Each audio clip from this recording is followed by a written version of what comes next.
make you feel kind. We're gonna have a good time. Let's get the meaning down. We're gonna spread being nice around.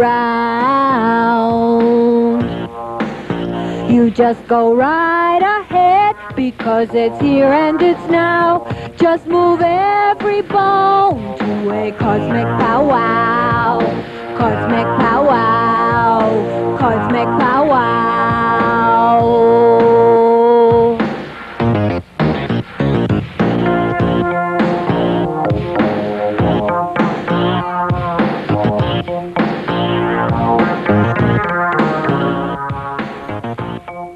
Hello to everyone out there in Boston and Cambridge.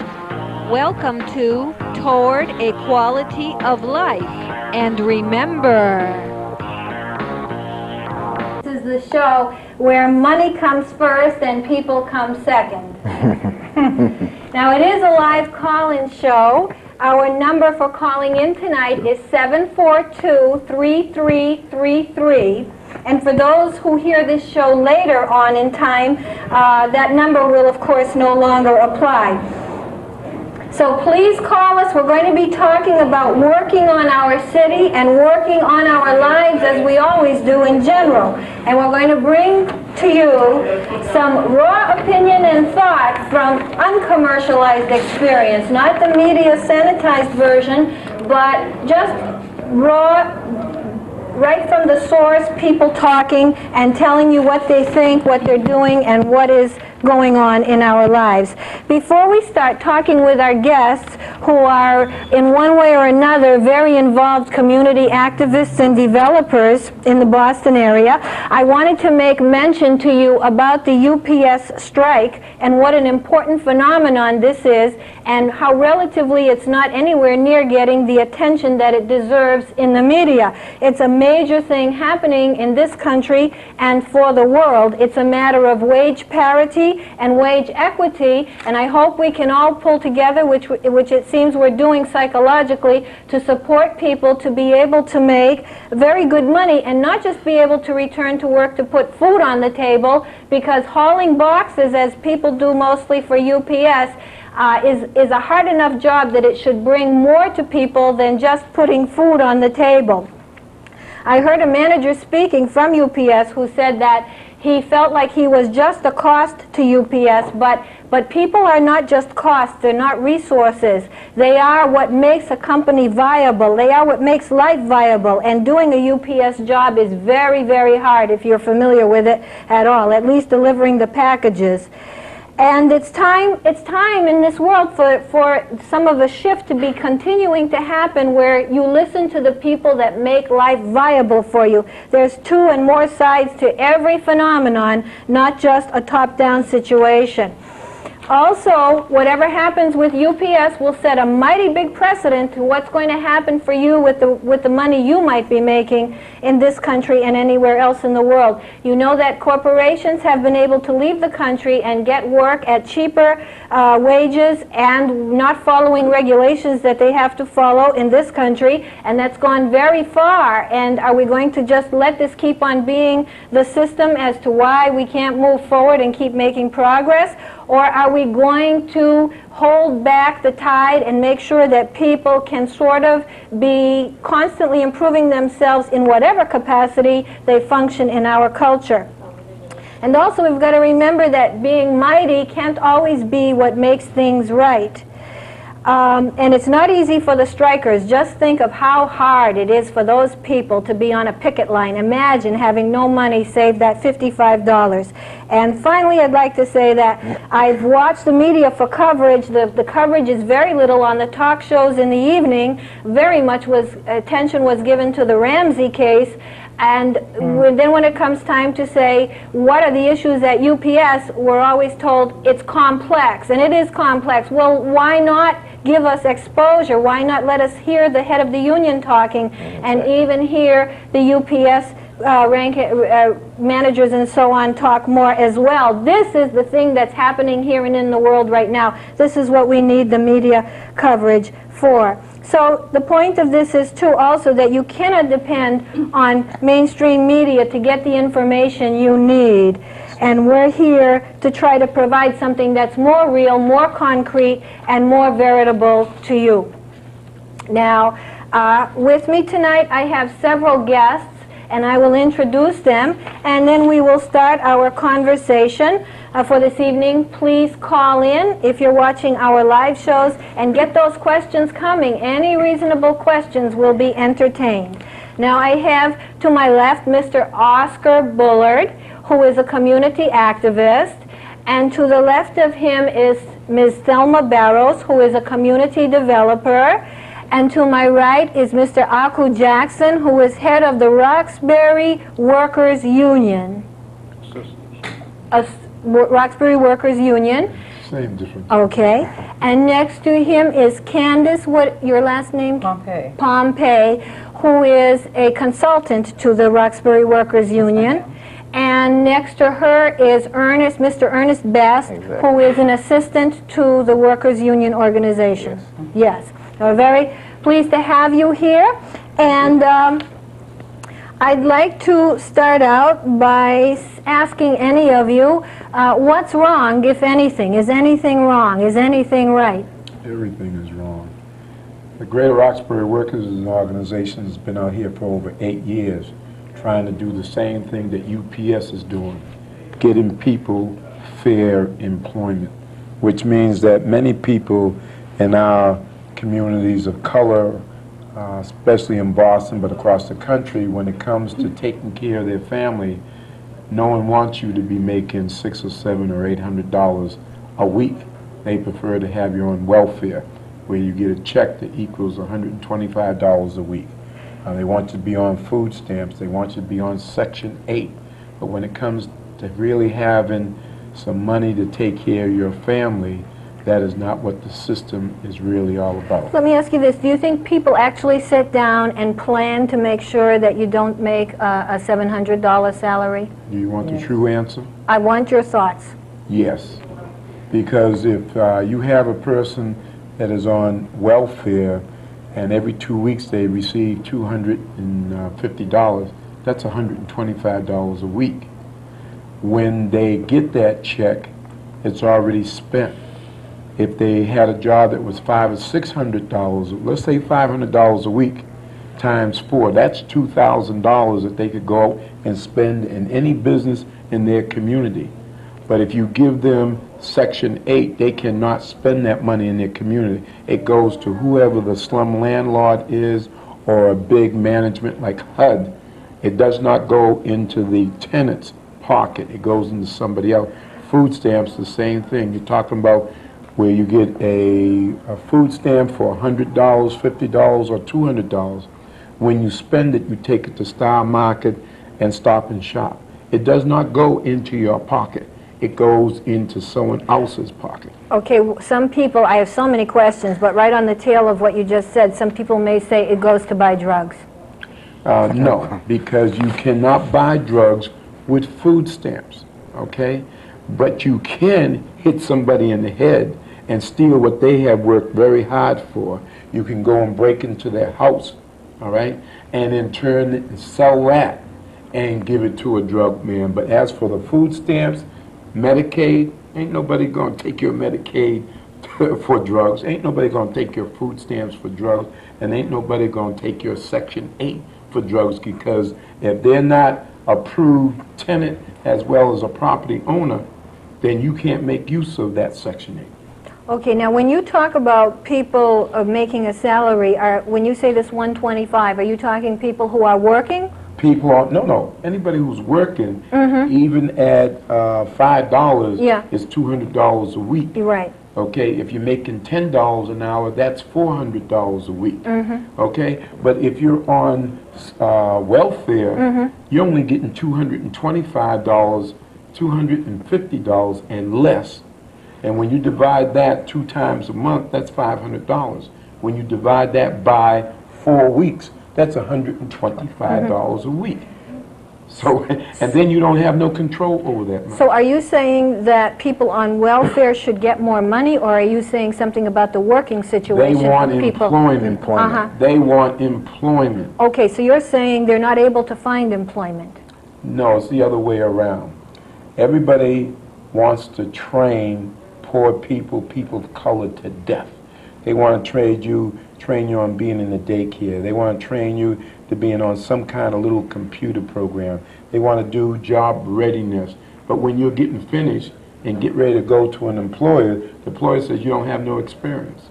The employer says, oh, we can't use that kind of person because we don't have no job opening for that kind of training. But when you say that from Nubian Notion, for those who live in our community, from Nubian Notion... What is your community, by the way? Roxbury.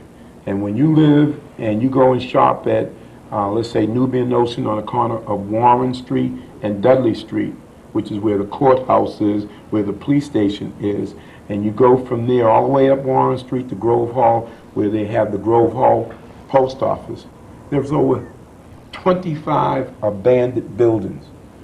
Those buildings could house 125 families. Those buildings being acquired by an organization like Greater Roxbury Workers and some others could turn into taking a person who's untrained, who ends up using drugs, a person who's unemployed, who in turn tries to do some kind of crime activities so that he or she can take care of their family. That unemployed person could be training the untrained in rehabbing these 35 buildings. And when these 35 buildings have been rehabbed completely, they could be turned into first-time buyers, where in turn anybody in the community who is now on in a shelter, who's now, yeah, you could be putting all these contractors and people who are unemployed and people who are untrained, you could put them all to work, and then the folks in the community could be moving into these properties to live. And Warren Street is only one small section of Roxbury. That has nothing to do with how big Blue Hill Avenue is with abandoned buildings and vacant lots. All right, now I'm trying to understand, are you saying then that people who are making a transition from welfare to work Yes. are not able to find jobs, or that... It's worse than that. The people who are not even on welfare cannot find a job. So why would you take another set of industry, and that's what welfare is another industry, and put them out in their unemployment roles as well. Add them to looking for jobs. Yes. Okay, so what about the people who are looking for jobs who are not on welfare? Well, I think some of the other folks can answer I can speak that. on that. As a person coming to Roxbury by way of New Bedford 30 years ago, and you know, if you came from New Bedford, you had some skills because you came with your culture. And Cape Verdeans are very hardworking people. And not only are they hardworking, they have been the builders and the backbone of the upscale elite for many, many years, because we came working hard in the fish houses, which is hard labor, and you're dealing with ships. And you're dealing with the ships and everything. Now, you mentioned about drugs, okay? Drugs is what tore the fabric of our community, because instead of giving somebody unemployment and giving them jobs and businesses, the big business was drugs. Because it was designed and planned almost 30 years ago that my generation, which I am 50 years old now, but if you tell me to go back and look for my generation have died from OD, heroin. My generation had to go to the crack scene, the heroin scene, the addiction, right up to the AIDS. I mean, you can go to Boston City Hospital and see the legacy of my time. And I agree with Mr. Aku from Greater Roxbury Workers. It's not about putting people on the welfare, because it was never about welfare. Because when I came here, I had skills. But tell me, why did our leaders and the people that were supposed to raise myself up and many more like me, why did they hold us back? Because we all had our birthright. We don't have to be trained, because some of us are electricians by birth. Some of us are carpenters by birth. But the only vacancy that we don't have, you know, that the doors are open right now is to the prison system, okay? And like Mr. Aku says, the courthouse, that's what made me to become a developer, because I'm tired of always seeing my people oppressed, you know, like just, okay? And oppressed comes from being unemployed, because when you have money, your own money, and that came because the banks would not do business with us. That's what made me become a developer, because now the banks are not there for real estate. They've always been there for the money. And Akul and many more like him, like Oscar, they've all gone to the bank. I've watched him as a young child, 21 years old, and now I'm 50. That's 30 years. After the riot, Akul was pushing the trash in our community. Why? He was ahead of his time. Look what we have in our community now. Infant mortality, all types of disease. That comes from those vacant lots that he's talking about. That comes from the abandoned buildings. The pigeons live better in the housing than the people. Okay? And it's about time that we're saying now to the system and to the political arena, enough is enough. Okay, let me goad you with some more questions. Now you say it's because people are unemployed, then others would come back, well, why haven't they studied hard in school and worked their way into... Okay, let me talk about the education. Would you pick that up? Please. The education, when you look into the school system, which I have a 13-year-old who goes to the Timothy, she's a walk-in student, but she has to walk through those same vacant lots that Greater Roxbury is talking about. She has to pass by those abandoned just to go to school and get an education. She goes to school, she gets her education. Where's her culture? Where's her music? Where's her art? Where's her theater? Where's her ice cream parlor when she comes out of school? Where's her toy store? Where's a fabric store in our community? Okay, I'm supposed to be sewing for my daughter. I'm not supposed to be going downtown to buy a piece of fabric just to come home. So I agree with Greater Roxbury's association. Time has come now that everybody's going to have to accept them and work with them, because there's nothing else out there. Exactly. Because if it was out there, that Warren Street that he's talking about, that Washington Street that he's talking about, all that would not be there, okay? I'm not a welfare recipient, but tell me, why did it take me 30 years that I could have been a community activist, develop a 10-bed shelter for homeless expectant mothers? Homeless! That didn't mean that you had to be on welfare. God forbid if I moved to Oscar's house and a fire came. Where is me and my husband supposed to live? Okay? So I agree with Greater Roxbury Association is talking about. They already have the people. But if they don't put them to work now, that's going to be more prisons that they're going to enter. And can I just add Sure. to that? What's worse than that, the bigger crime is that we do have people who are trained. We do have people who are trained carpenters, plumbers, electricians. That's what we do in our work at our organization. And they can't get work because we can't get work in our own community. People who are already trained. We have hiring laws. We have something called the Boston Job Ordinance. And what that is, it tells you how many minorities can work on certain job sites, and the construction going on in the roads. There's so much construction going on in Boston than ever before. We have trained people right now in our files that cannot get work because they won't comply. And we went to the... Contractors won't comply. Yes. We went to the Massachusetts Department of Capital Planning Operations, and they gave us the wherewithal, they gave us the authority to go to the construction workers and look on their payroll to see how many minorities they're hiring and not hiring. And then Mr. Aku himself went to Washington, D.C. and to the Labor Department, and they're going to back us up. But still, they say they're going to do it, but we're still not getting what we need to get. We're doing everything we can. There's no excuse. We have qualified people. We have people who can work, who are able to work, who have experience and still can't get jobs and get hiring. And There's a lot of jobs in this community, and it's a sad situation, very, very sad, because now the people in this area has now become the onlookers to their own place that they live in. They cannot get a job within the place where they live. They are separated, excluded from everything, every kind of job that there is there. I went up to Walgreens just for the heck of it, just to see for myself. And it was sad. They had people from all out of town. They get people coming in from Canada, Mexico, Connecticut, Philadelphia. And these people that live within these areas that are qualified workers cannot get a job in those areas. Are you and telling very, me very in sad. Walgreens people are from out of state working? Some of them. Moving here? Construction. Construction. And Oh, Walgreens- construction of Walgreens. Construction. Oh, yes. Okay, now Yeah, well, that's... Walgreens right now is getting ready to build 872 more stores in this country. They're going to do 300 of them in the New England states. We have one right now in our community of Eccleston Station on Columbus Avenue, where they are getting ready to build, and they're building it right now. And we have actually talked with people from Ireland. Their dialect was so strong, The brogue was so strong, they didn't even want to talk to us. We were talking to young Spanish brothers all the way from Fall River. Now, there are Spanish people all over Eccleston Station and Upman's Corner. You don't have to go to Fall River.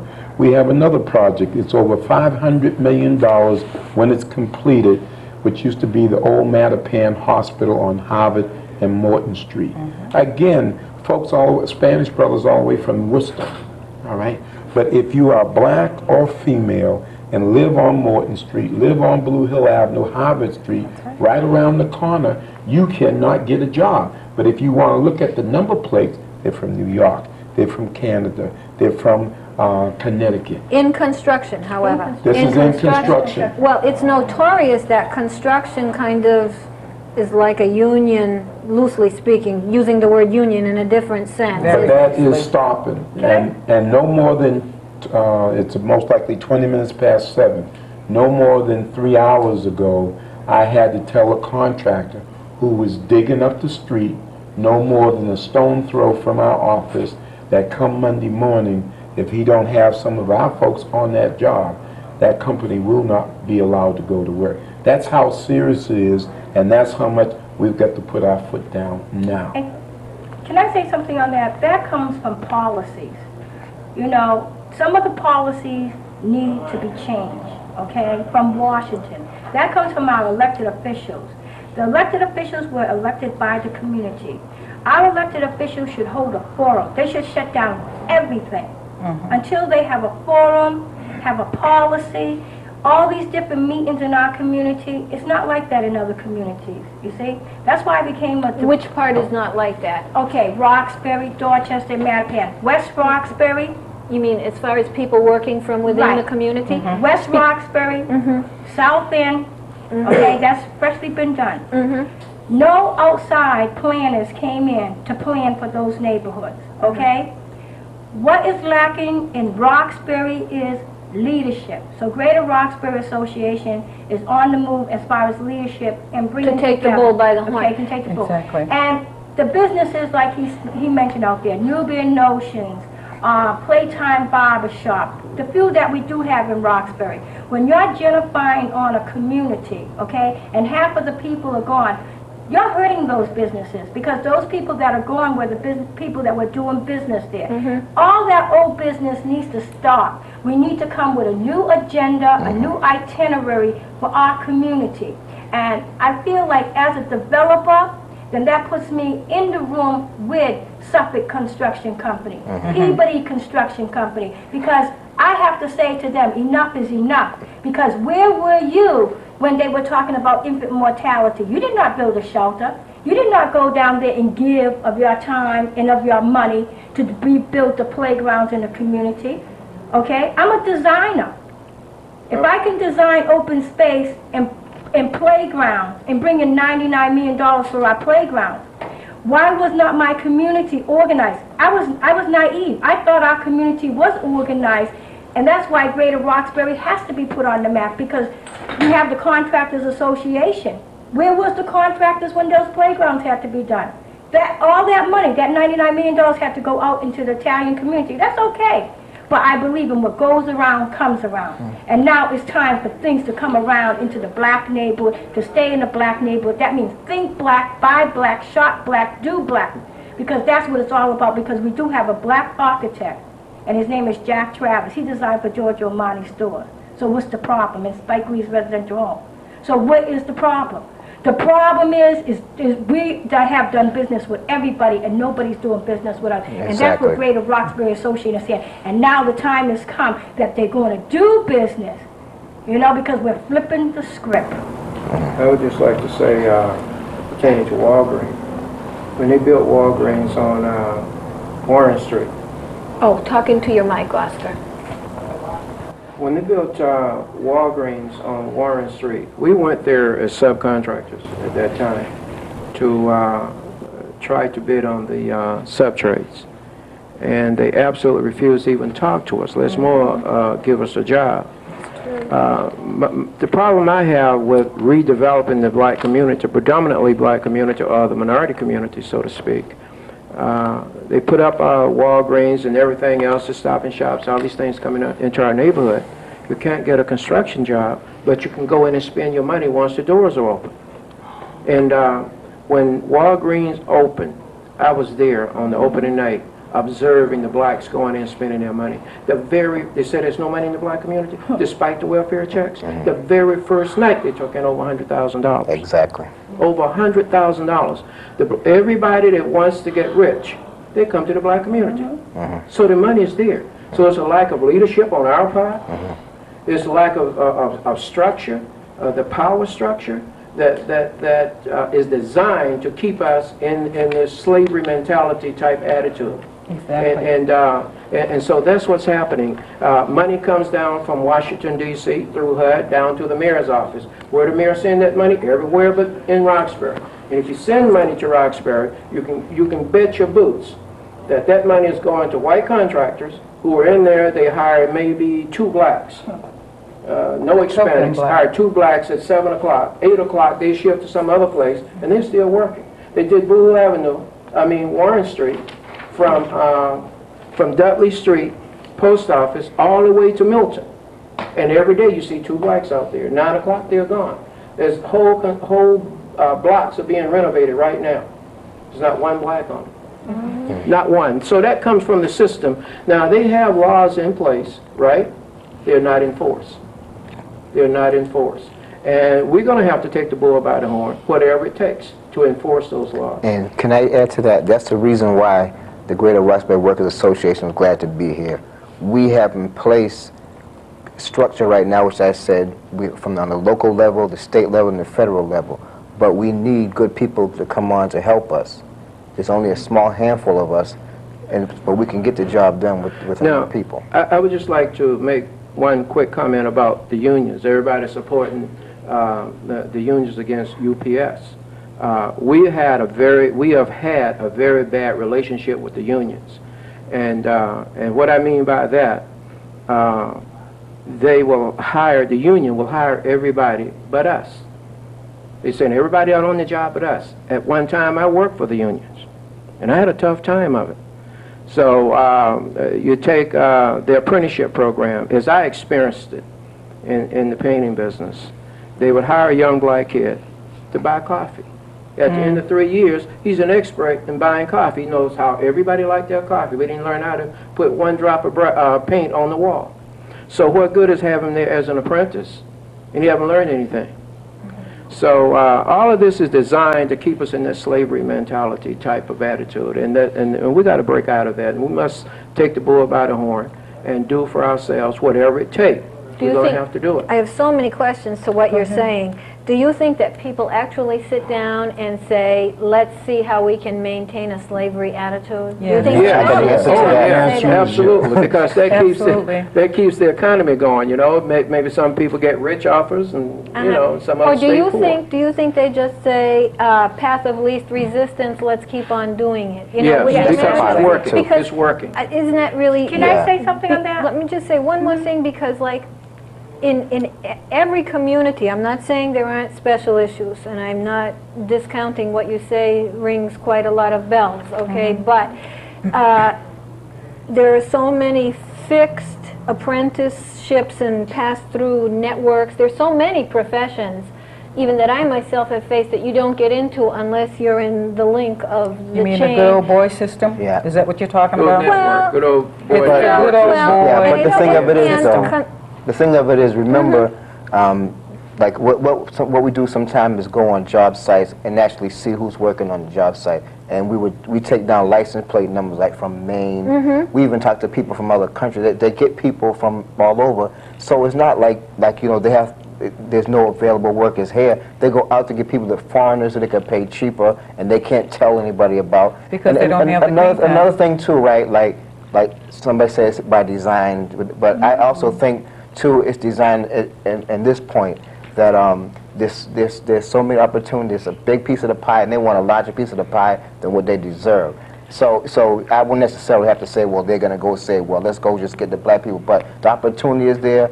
We're not organized. We don't vote enough. There's a lot of things. There's a lot of reasons why. Can I elaborate on that? But it's still wrong. There's two sides here. Can I say something about HUD? You mentioned HUD, just for an example. Did I mention that? Yes, you did. Somebody mentioned HUD here. I didn't. I just got off a case with HUD.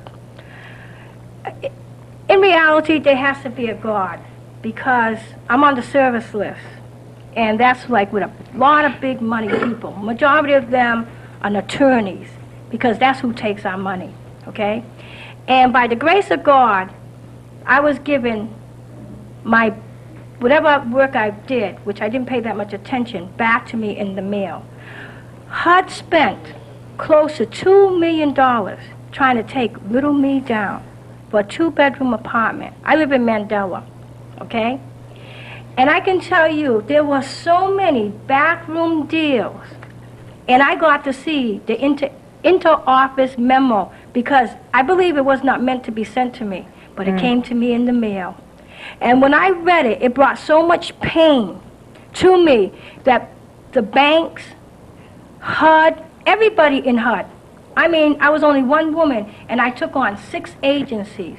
HUD, Internal Revenue, the water and sewer, it going on and on, okay? Now, I'm having a meeting with the governor Thursday, and he's going to get that material because everybody cannot even believe that I'm still sitting here and I still want to continue on. And I heard about votes. Chinatown don't have one politician in office, but they got a bank in Chinatown. Oh, that's, all right, let's just, in the interest of time, you're saying they were trying to remove you from Mandela? Oh, Is that what it was about? And you had to fight against that. Now, I'm not saying again that you don't have special problems, but do you know that everywhere people are locked out by the system the way it is? I mean, not locked out of jobs necessarily, but if you as an individual want to do something to preserve your rights or, you know, get what you feel is fitting, you're going to have a huge, this is why many people don't even attempt, they go along with the way things happen. But you know what? You're correct on that, but you know what? I was not going to give in because of knowing Herb, who's the director of Greater Roxbury, and Oscar, and many more that was before me, I could not allow to give up. And you know what? I got more goods on everybody in this city. Documented because I kept a diary. Because any time you can take a woman, such as myself, in attack and try to put her in prison and try to give her a sentence, set her up on a capital punishment. You know what a capital punishment means? That means the electric chair. That means when they strap you, your eyes ball out, your skin. Well, that's what they try to do to me. Okay? Let's bring it out. Let's bring it out because we have to know where we come. That's what they try to do to me. That's documented. That's in public records. Okay? The mayor, anybody could go down there and pick that up and see that. And it's only by the grace of God that I'm here sitting with Greater Roxbury. And I know that they're on the front line for sisters like me and brothers like many of us that want to come through that door. And I can tell you, we're going to come through it. Because like I said, when I sat here and you said it, I am a developer. So that means that there's no more Peabody, there's no more Perinis, there's no more Cruz unless it's just Cruz. Because I'll go in the drawer and find out who's signing off. Ain't no more fronting. This is the first time in history that construction is going to be clean. No more backroom deals. Well, I think the way of life is backroom deals. Well, you know what? Let me tell you this. History. A light can bring you from the darkness. And I can tell you, I'll be that light to bring you from the darkness. But you're not going, you know, this is a merciless world. I'm not saying it's the way it should be. And this is not a world that's favorable to women because they're women. I know it is a pathetic thing deep in your soul to think, imagine what can be done to a human being in this life. It is a very sad situation. Rosa Parks. But it is a merciless world. Rosa Parks took the stand on the bus and she made a difference for many people's lives. But she's made a difference for their life, and more power to her, more respect, but she hasn't made the world a good place or a caring one. Well, can I tell you this here? I'm just saying, you can't make people be good. No, you can't. No, you have to show them the way and how to be good. And deep sea fishing is better than any fishing at all. Because a half a loaf of bread on your table is better than no loaf. As long as we continue to sit around and beg and continue to beg for the crumbs that fall from your table, we're going to always be in this condition. Power is not given. Power is taken. And so therefore, we're going to have to take that power. You know what really irks me? The fact Hold that your mic closer, please. the fact is that our boys are off in foreign countries right now. We have fought in every war that this country has ever fought in. Name it. We've fought in it. We've died. We liberated the world. Black soldiers went in and fought the Philippines. Name it. They're right over in Bosnia right tonight. But yet and still, look at the mayor of Washington, D.C. Congress voted to take all of his powers away. Okay? You say it's not designed? How can a mayor run a city without any authority? So that happens not only to the mayor of Washington, D.C. This is happening all over. There's not, let me just say this, and I'll be complete. Go ahead. There's not one, how would you feel if blacks came into your neighborhood and told you what to do? Okay, and took over your neighborhood and took the jobs away from your people, then there would be war. If we went to South Boston tomorrow morning and with 100% blacks out there, I guarantee you they have to call the National Guard to pick up the dead bodies. Well, I'll tell you, I can tell you that many people out there, we're talking in terms of color of skin here, who are not black, working in their jobs probably feel that in a way they are being told, pushed around to a degree. Yeah, but everybody controls their neighborhood but us. We're told what to do, when to go to bed, and when to get up. Exactly. Okay, and we're sick and tired of it. Here's a good one for you. We're tired of it. You know how many years we went through busing? When busing started back in the 70s, there were over 260 some odd schools in the city of Boston. Today, being the 15th of August, 1979, there are less than 126 schools in the city of Boston. I know, that is a bad, that's a bad thing. And what folks don't realize, all of a sudden now, the school committee... That's bad across the board. And everybody wants to have community control, but we don't have no schools in our community to control. It's very sad, and we saw the buildings get sold off. That was a very misguided thing. Across the board, in every community. In the last election, when he went out and campaigned to get to vote no on the school committee, appointed versus elected, all right? And there are black folks out there voting for no on the school committee. Now, we're the only city in the Commonwealth of Massachusetts. I'm sorry. We are the only city in the Commonwealth of Massachusetts does not have the right to vote. Our people die for the right to vote. And then we turn around and say we're going to have an appointed school committee by the mayor. He has no right to take our votes from us. Just like he doesn't do anything about the construction industry in this community.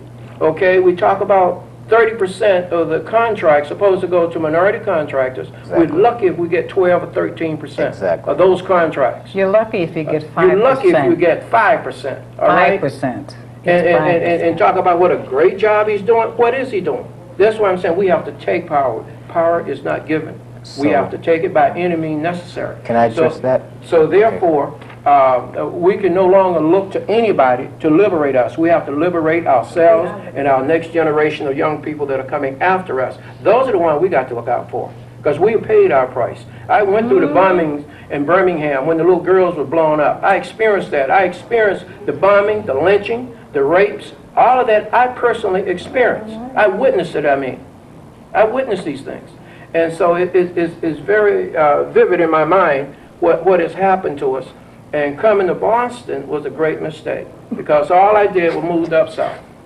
Okay, Boston is no different. It's not up north. It's not up north, it's up south. All right? Same things are happening here, but they're being totally overlooked. So, and when it happens to us, it's like, oh, that's too bad that happened to them. But the next day it happens again. Somebody else is assaulted or abused or whatever, and it's perfectly okay. And as you said about the jails, they're getting fuller and fuller. They refuse to educate the young adults. They refuse to give them any kind of education. They stopped the unemployment. They took and they stopped all of the college funds. Where are these children going to go? So most of these children are going to the fastest place they can, is the corner with drugs. And that goes for the Caucasian children too. They're not alone out there. They want the education, so they can't get it either. All right. Can I say something You understand about... this? Wait a minute. This is a community And when I say a community, this is not a black community. Our community is border to border. This is all of Massachusetts. Right. This is everybody that's here. Black, white, green, or purple. And I am tired. I am tired of each other being put against each other. Right. Now we either got to come together as a whole, or we're going to end up destroying and killing our own. And it is sad. Something's got to be done. And I hope by talking on this TV program tonight that somebody hears me and someone's listening, because this isn't a black problem. This is a neighborhood problem. It's an American It's a city problem. It's an American And like I said, It's a country problem. our neighborhood is from border to border. And you know what? She's absolutely right. I just got off the transitional team with Suffolk Probate Court with Richard Iannella. And Suffolk means the whole neighborhood. And even within the Suffolk Probate Court, that was in such insubordinance, it was such backlog, they were still doing longhand writing, that when the transitional team got finished and completed with putting the itinerary together, they received like $75 million to upscale the Suffolk Probate Court and also a new building. Now that's the type of leadership that we need to come into all the neighborhoods. And Richard Iannella and the transition team is working on that agenda as of right now, of coming into the community and hoping that other associations, like my sister said, she belongs to a lot of organizations. And it's for those organizations and churches to come together, not in one meeting here, one meeting there, like the other neighborhoods, in a town hall, bring everybody out. Stop putting our agenda together in our itinerary. 1 month is about education, the next month is about architectural, the next month is about construction, the next month is about health. And that's how you bring it border to border. Because the same problems that we have in Grove Hall and Roxbury, I saw it in Central America. So what goes around comes around. But can I just say something to what you said about the argument about the people in the black community in Roxbury, Dorchester, Mattapan, not having the proper training or so forth, and he was saying that we need to do for ourselves.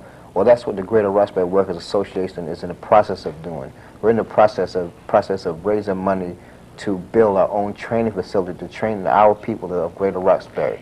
And I'd like to say, too, that by the time people are young adults, it's late. It is. You know, if you're not working hard from the get-go, you've lost a lot of time. Exactly. You've lost a lot of good brain cells. Yeah. You've lost motor energy, everything that comes with use.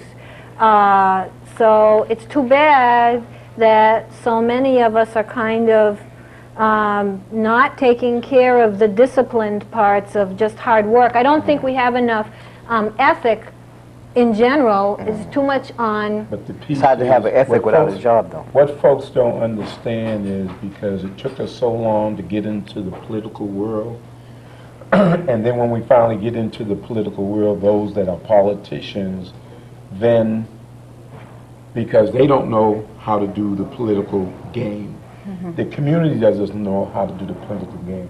Now, to give you, for instance, Martin Luther King was assassinated in 1968. That was the same year that we were given the right to vote. All right? Then from the right to vote, we did not realize that there were laws that were passed that says that we would be able to be educated, we would be able to be trained, and we also get training job opportunities.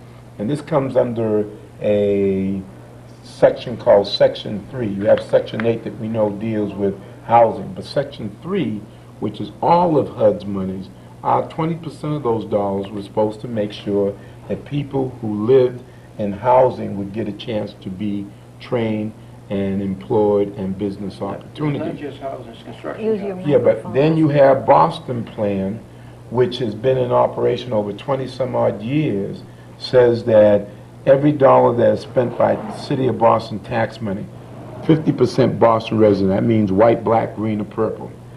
25% minority. That means it's supposed to be really for the American blacks that relates to slavery.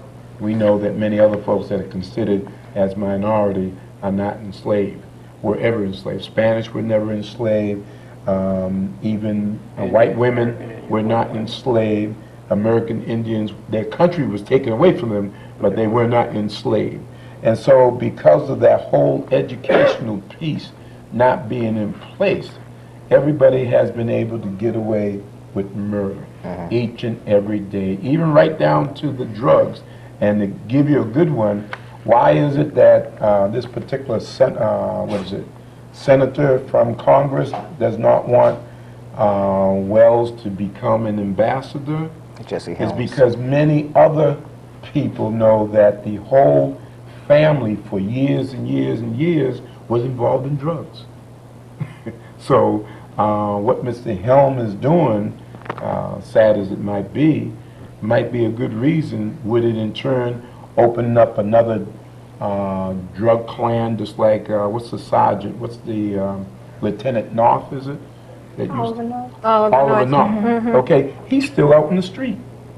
Matter of fact, he's a hostess for a radio program. Yeah, he does. And talks every day, where in turn the people who have been killed from over drugs, who've been killed by drive-bys and whatnot, they're no longer here. You got mothers and fathers and family crying every day because their families and loved ones are no longer here.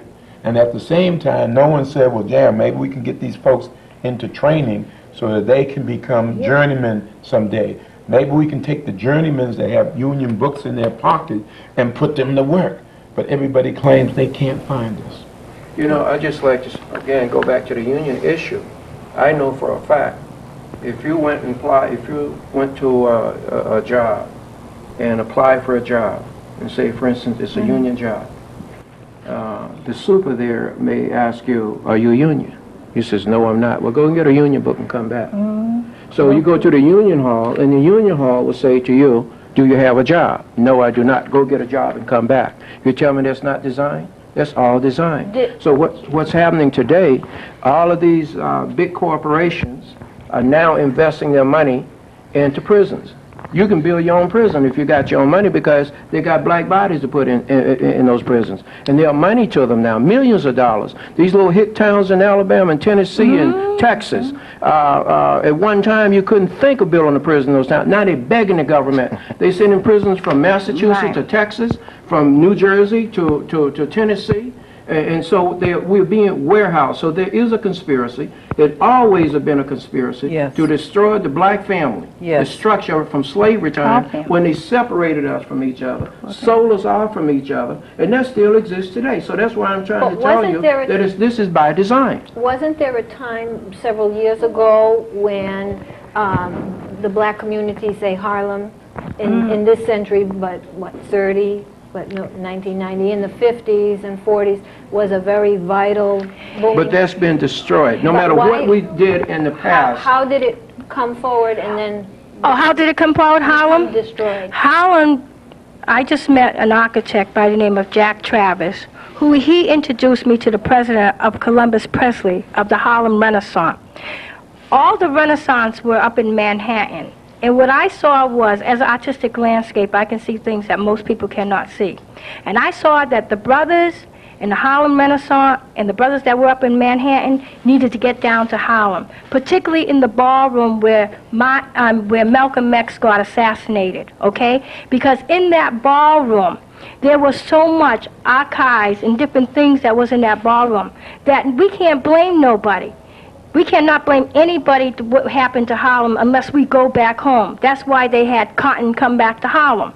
Well, the money is coming back to Harlem because it's men like Jack Travis who went out there and, like Herb was saying, education is the key, and became a black architect, okay? And who helped Spike Lee along the way to design the studio, to start making films and movies about the lost culture and the lost histories. That's what's bringing Harlem back on the map. Do you think there's a lot of work to be done, especially with young people, that the community is still in search of itself? Well, can I say something? The answer is yes. The reason why it's yes, if the adults, in other words, if you got a grandmother and a grandfather, and you got a mother and a father, and then you have the grandkids, and the grandparents don't know what's going on, how can the mother and father know what's going on? And how can the the kids, children- real quick, Right. folks don't know that just a few days ago, the city of Boston gave the registry of motor vehicles to the Northeastern University, okay? This was not just one building at Ruggles Station. It consists of 4 buildings. Registry just happened to be one of the buildings. It's also supposed to have been a hotel. We haven't had a black-owned hotel in our city of Boston since 1933. There were supposed to be 2 office buildings. The only things that assemble and look like an office building are senior citizen home.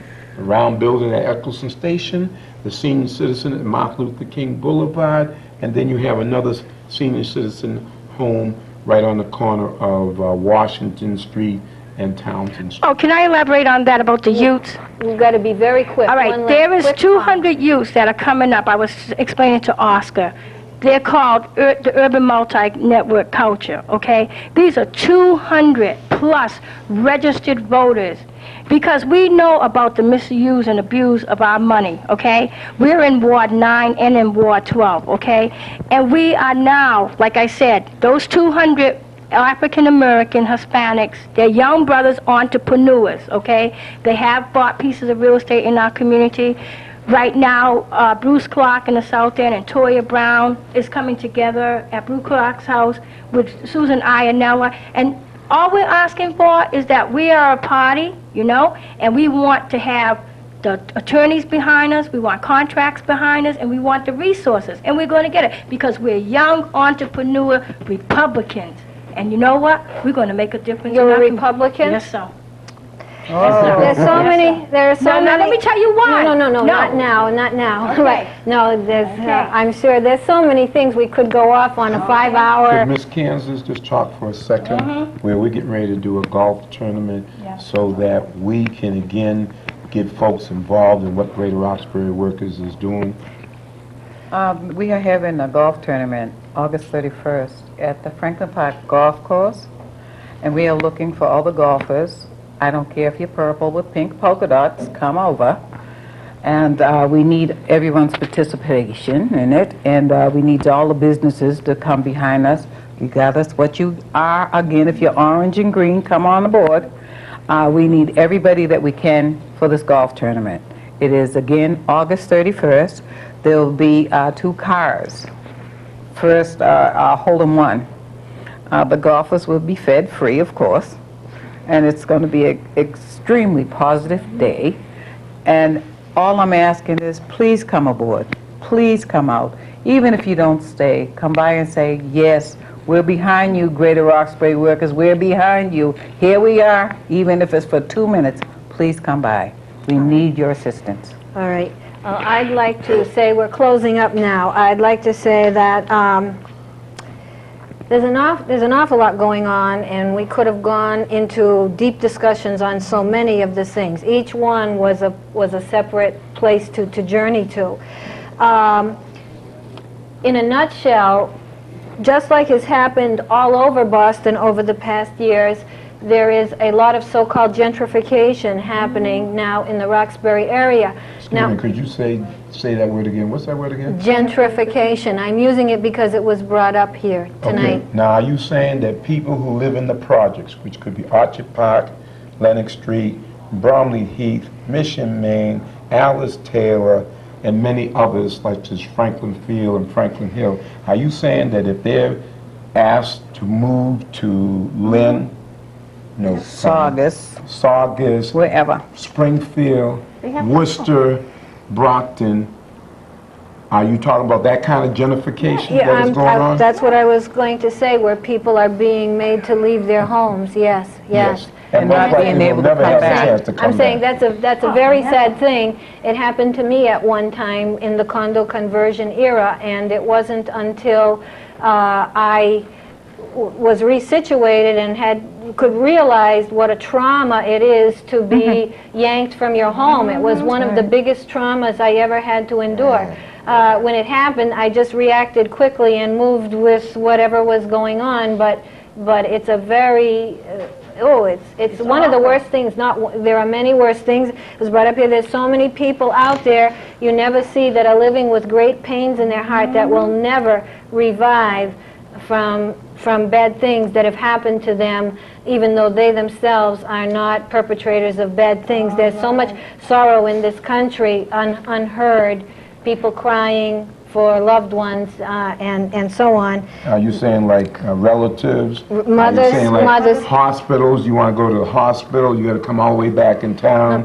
Are you saying like if you want to get educated? I'm talking about all the things that go down in a Right, city every day, Yes. right. and the heartache that never, you know, the death of people who are living that have to live dead for the rest of their lives because of what has You are happened to absolutely them. right, because I was being identified on a Mandela, okay, and I went to court Tuesday. And I know my mother was praying for me very hard, and the next morning she had a heart attack, okay? Now here was a hard-working woman who worked the fish house. Her daughter, like I said, it's not a home. It was a 2-bedroom apartment, you know? It's not like I was looking for house living. And it does destroy the fabric of the family when gentrification sets And we're in. going off the air, so we're going to have to stop here. But I want, especially if anyone's watching there, the younger people and the guys, you know, be good to the girls. Be good to the girls. This is a bad situation, and get yourselves educated. Practice discipline. And unfortunately, maybe you don't have people always supervising you, making sure you're doing the right thing. But you can see by people talking. What is really going, you know, something worthwhile, something with meaning, something that has a purpose, something that has some truth to it. Some positive. Hopefully, well, not just positive, but where is life really at? What is life really about? And life, unfortunately, is suffering. Yes. Unfortunately. And we don't want you to have unjust suffering or more than your share. But life is not a bowl of cherries, so we want you to try to take some control and work really hard so that, you know, at least you'll be putting into life something that makes it better and different than what you're just getting from it right now. All right, we're going to be closing. We're going to close. You can come and stay right here. Greater Roxbury Workers would like to tell people out there in the community, you are heavy. if you're really interested in trying to learn ahead of time why things happen to you, come and join the Greater Roxbury Workers Please at our golf tournament. But more important, come and meet with us on Saturdays at 10 a.m., Sundays at 6 p.m., and learn how there is a 5-year economic plan that they need to become involved in. People, hard work and discipline. Discipline. And take responsibility for yourself. Look, I've been trying to learn that myself all my life. Take responsibility. It's easy to say, but believe me, I don't fully understand it myself, to take responsibility. So, what is your name? Yoki. Kiyoki. And he's the future. That's right. Yes, he is. That's why we're here today. And if you have children, involve them. Be with them. We're saying good night to you tonight. Thank you so much for watching. Thank you. Thank you. Very good, very good.